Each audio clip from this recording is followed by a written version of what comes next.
Assalamualaikum warahmatullahi wabarakatuh. Kali ini kita akan membahas tentang kasus pembunuhan berantai yang pernah terjadi di Amerika Serikat pada tahun 1970-an.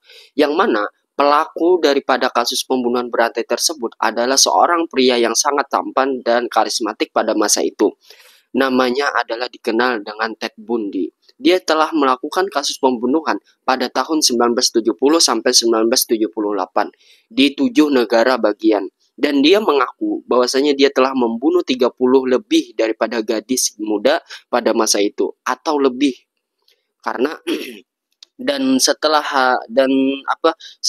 lebih daripada 1 dekade dia melakukan penyangkalan atas kasus pembunuhannya tersebut, akhirnya pada tahun 1989 dia dieksekusi mati pada pengadilan di Amerika Serikat. Pada masanya, Bundy ini dianggap pria yang sangat tampan dan karismatik. Karena ketampanan dan karismatiknya ini, dia memanfaatkan karismatiknya untuk memanfaatkan korbannya ini. Nah, dia selalu mendekati korbannya ini di tempat umum, di tempat-tempat umum, dan dia berpura-pura seperti orang yang cacat atau cedera, atau seperti seorang yang memerankan figur otoritas. Lalu setelah dia mendapatkan hati korbannya ini, dia lalu membuat korbannya ini pingsan dan menculik korbannya ini lalu dibawa ke tempat terpencil atau tempat yang sunyi. Setelah itu dia mencekik korbannya dan memerkosa korbannya sampai membunuh korbannya tersebut.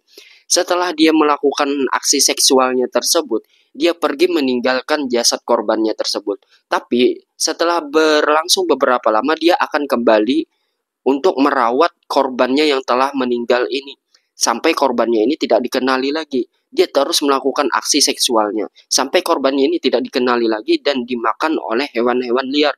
Lalu dia meninggalkan korbannya ini, akan tetapi dia selalu membawa kepala korbannya ini ke apartemennya untuk menjadi kenangan koleksi dia. Di situ pikiran Bundy yang menjadi dia itu orang yang membunuh secara brutal di Amerika Serikat pada tahun 1970-an. Tidak hanya beraksi di tempat umum, dia juga melakukan aksinya ini pada saat malam hari ketika dia memasuki kamar korbannya, lalu memerkosa, mencekik, dan memenggal kepala korbannya tersebut. Setidaknya ada 12 kepala korban yang telah dia koleksi sebagai kenang-kenangan di apartemennya. Seperti biasa, sebelum kita lanjutkan kasus pembunuhan berantai yang dilakukan oleh Ted Bundy ini di Amerika Serikat pada tahun 1970-an, kita akan mengisahkan awal kehidupan si Ted Bundy ini. Jadi kisah awal kehidupan daripada Ted Bundy ini, dia lahir pada tanggal 24 November 1946. Dia itu bernama asli Theodore Robert Coyle dan ibunya bernama Eleanor Lois Coyle. Sedangkan ayah daripada Bundy ini tidak pernah diketahui dan tidak pernah ditulis di akta kelahiran Ted Bundy ini. Nah, akan tetapi dikonfirmasi bahwasanya ayah daripada Ted Bundy ini seorang salesman dan seorang veteran angkatan udara di Amerika Serikat yang bernama Lloyd Marshall.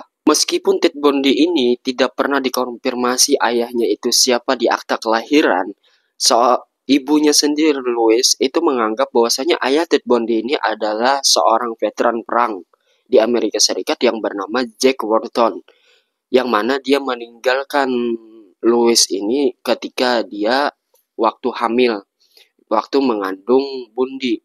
Akan tetapi beberapa keluarganya itu menyangka dan curiga bahwasanya si Louis ini diperkosa oleh ayahnya sendiri, yaitu kakek daripada Bundy. Akan tetapi kecurigaan ini tidak dibenarkan karena Bundy ini pernah dites DNA dan tes DNA-nya ini tidak sesuai dengan kakeknya, yaitu hubungan incest. Pada 3 tahun pertama dia hidup, dia dirawat oleh kakeknya di Philadelphia, yaitu kakeknya yang bernama Samuel pada tahun 1898 sampai 1983. Dan pada tahun 1895 sampai 1971 dia dirawat oleh neneknya Eleanor Coyle. Pada saat kecil, si Bundy ini sudah diberitahu oleh teman dan keluarganya bahwasanya si kakek neneknya yang merawat dia ini adalah ayah dan ibu kandungnya. Nah, sedangkan ibu ibu kandungnya yang asli yaitu si Louis itu dianggap kakaknya untuk menutupi aib daripada kakaknya karena si Louis ini ibu kandung daripada Bundy ini melahirkan Bundy pada saat remaja, yaitu dia dianggap anak haram. Dan pada tahun 1969, Bundy ini telah menemukan catatan kelahirannya yang asli di Vermont. Dia menemukan bahwasanya kakek neneknya yang telah merawatnya ini bukanlah orang tua kandung dia, melainkan orang tua kandung dia ini yang dia anggap selama ini kakak kandung dia, yaitu si Louis. Ternyata si Louis ini melahirkan Bundy semenjak remaja. Pada saat si Bundy ini mengetahui semuanya yang dirahasiakan oleh keluarganya, dia menyatakan kebencian kepada si Louis, yaitu si ibu kandungnya ini, karena dia tidak pernah membahas tentang ayah kandungnya dan tidak pernah menceritakan bagaimana ayah kandung si Bundy ini. Karena si Bundy ini sendirilah yang mencari sosok ayah kandungnya sendiri sampai dia remaja. Semenjak usia dini saja, si Bundy ini telah melakukan aksi mengganggunya kepada keluarganya sendiri dan kepada para tetangga dan teman-temannya waktu dia kecil. Bahkan ketika dia di umur 3 tahun, dia mengganggu kakak sepupunya, yaitu adik daripada Louis yang bernama Julia. Pada saat Julia ini tidur, Julia ini terbangun karena dikelilingi oleh pisau. Di seluruh tubuhnya ini dikelilingi oleh pisau. Dan ternyata di samping dia melihat Bundy memegang pisau sambil tersenyum. Hal itu yang membuat si Julia ini terkejut dan lari karena kelakuan si Bundy ini. Bahkan tetangganya sendiri, yaitu Sandy Hoth, itu menggambarkan dan menceritakan bagaimana pengganggunya si Bundy ini di komplek tersebut, di komplek rumahnya tersebut. Bundy ini sering melakukan aksi-aksi yang menakut-nakuti orang sekitar rumah atau orang-orang yang ada di sekitar komplek tersebut, khususnya anak-anak. Dia selalu mengganggu, bahkan dia pernah, kata Sandy Hoth ini, dia pernah melihat si Bundy ini mencekik dan menggantung kucing di lingkungan sekitar sampai kucing itu mati dan kucing itu tercekik sehingga berteriak. Sampai Bundy ini menyiram kucing tersebut memakai cairan api dan membakar kucing tersebut. Sandy Hoth juga menambahkan bahwasanya si Bundy ini seorang anak yang sifatnya itu pemarah dan suka mengganggu. Bahkan suatu saat dia pernah membawa teman-temannya yang kecil ini, yang gadis kecil, dia pernah membawa teman-temannya ke hutan dan menelanjangi mereka dan meninggalkan mereka serta menakut-nakuti mereka. Karena Sandy Hoth ini mengatakan, saya selalu mendengar teriakan-teriakan anak kecil yang ditakut-takuti dan diganggu oleh si Bundy ini. Bahkan Sandy Hoth ini juga menambahkan, dia pernah menemukan gadis kecil ini masuk perangkatnya si Bundy. Bahkan si gadis kecil ini mengalami luka yang cukup parah di kakinya. Dan pada tahun 1987, Bundy ini memfitnah kakek neneknya. Bahwasanya dia memfitnah bahwasanya kakeknya ini seorang rasisme dan intoleransi agama, dan juga orang yang keras kepala dan juga penyiksa dan pengganggu. Hingga dia, menurut Bundy, kakeknya ini menurun ke dia. Dan neneknya ini dikatakan dia bahwasanya kakek neneknya ini mengalami depresi hingga dia harus menjalani terapi dan tidak diperkenankan untuk keluar daripada rumah tersebut. Akan tetapi pernyataan Bundy tentang kakek neneknya ini dibantahkan oleh sepupunya sendiri dan tetangga-tetangga kompleknya, karena tetangga-tetangganya itu mengatakan bahwasanya si Samuel ini, kakek daripada Bundy ini, bahwasanya Samuel ini dikenal dengan pria yang baik, santun, dan juga penolong di sekitar komplek tersebut. Sedangkan neneknya Bundy itu tidak mengalami depresi atau orang yang mengalami gangguan jiwa atau gangguan mental. Akan tetapi neneknya Bundy ini tidak keluar rumah karena dia ini mengalami penyakit stroke, sehingga tidak memungkinkan dia untuk beraktivitas di luar rumah. Pada tahun 1950, Louis, yaitu ibu kandung daripada Bundy, itu meninggalkan Philadelphia bersama Bundy untuk tinggal bersama sepupu Alan dan Jane di Scott di Tacoma, Washington. Nah, sewaktu dia meninggalkan Philadelphia itu atas dasar desakan daripada keluarganya. Dan waktu itu juga dia mengubah nama belakangnya dari Louis Coel menjadi Nelson. Dan setelah berlangsung 1 tahun, pada tahun 1951, Louis, ibu daripada kandung Bundy, itu bertemu dan berkenalan dengan Johnny. Johnny itu adalah seorang juru masak rumah sakit. Nah, pada akhir tahun, pada malam lajang dewasa di gereja Metodis pertama Tacoma, si Johnny dan Louis ini akhirnya menikah. Dan selama mereka menikah, mereka dikaruniai 4 anak dan otomatis si Johnny ini menganggap bahwasanya Bundi ini anak kandungnya. Walaupun setelah bertahun-tahun mereka menikah dan mempunyai 4 anak, si Johnny dan Louis ini melakukan kegiatan sebagai rumah tangga, yaitu berkemah dan berliburan keluarga. Akan tetapi si Bundi ini mengaku bahwasanya dia itu merasa bahwasanya dia itu jauh dari Johnny, dan dia itu menganggap bahwasanya Johnny ini bukan ayah kandungnya, dan dia ini pernah mengungkapkan langsung kepada pacarnya sendiri. Dia mengungkapkan kepada pacarnya bahwasanya Johnny ini bukan ayah kandungnya karena tidak menghasilkan uang yang banyak, dan Johnny ini dianggap Bundi seorang ayah yang tidak cerdas. Bundi juga menceritakan kepada McHugh dan Ian Stewart bahwasanya dia itu menceritakan tentang ingatannya di Tacoma akan tahun-tahun berikutnya.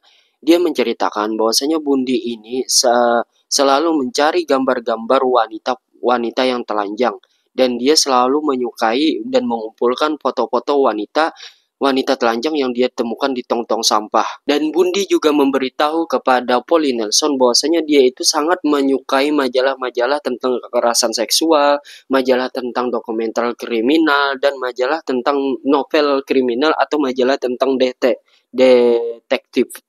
Nah, dan dia itu juga sangat menyukai apabila di novel majalah yang tentang kekerasan seksual tersebut ada gambar-gambar wanita yang telanjang atau korban yang sudah meninggal atau dalam keadaan cacat. Dia juga dia juga mengungkapkan kepada Mick Hout bahwasanya dia itu sangat suka minum minuman alkohol.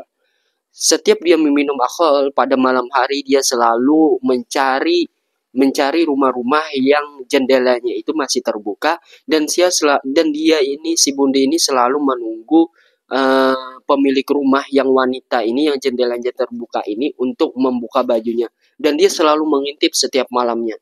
Intinya si Bundi ini dia selalu berfantasi menjadi orang lain dan menjadi seseorang yang penting karena dia selalu mendengarkan dan meniru beberapa politisi yang dia dengarkan di radio. Dan psikolog Carl Leslie menyatakan bahwasanya Bundi ini mulai berfantasi kepada wanita semenjak dia itu mengintip wanita-wanita pada malam hari di jendela-jendela yang terbuka.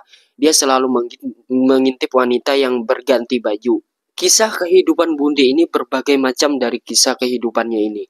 Bahkan Bundi ini pernah menceritakan kepada kepada McHugh bahwasanya dia ini semenjak remaja dia tidak pernah memiliki teman. Dia lebih suka menyendiri karena dia tidak tahu bagaimana interaksi sosial, bagaimana hubungan interpersonal, dan dia mengatakan bahwasanya saya tidak tahu apa yang mendasari interaksi sosial. Saya tidak tahu menjalani persahabatan itu bagaimana. Saya tidak tahu menjalani pertemanan itu dimulai dari mana. Nah, karena dari itu si Bundi ini semenjak remaja, semenjak kecil dia selalu menyendiri dan tidak mempunyai teman.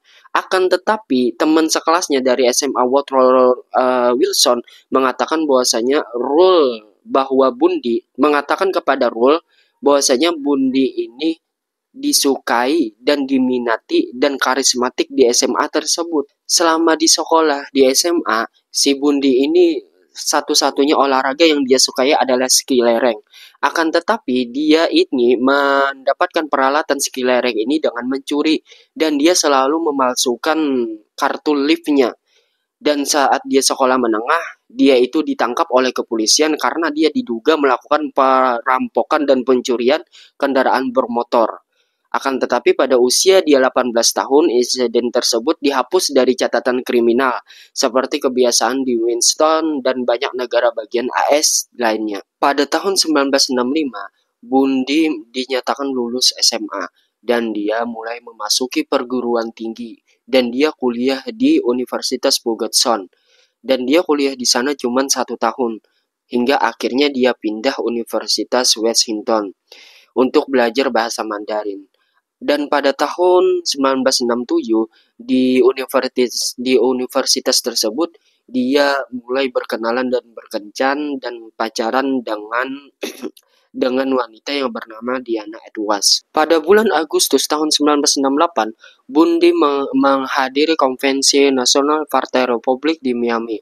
Tak berlangsung lama setelah acara itu, Edwards memutuskan hubungannya dengan Bundy dan dia kembali ke California.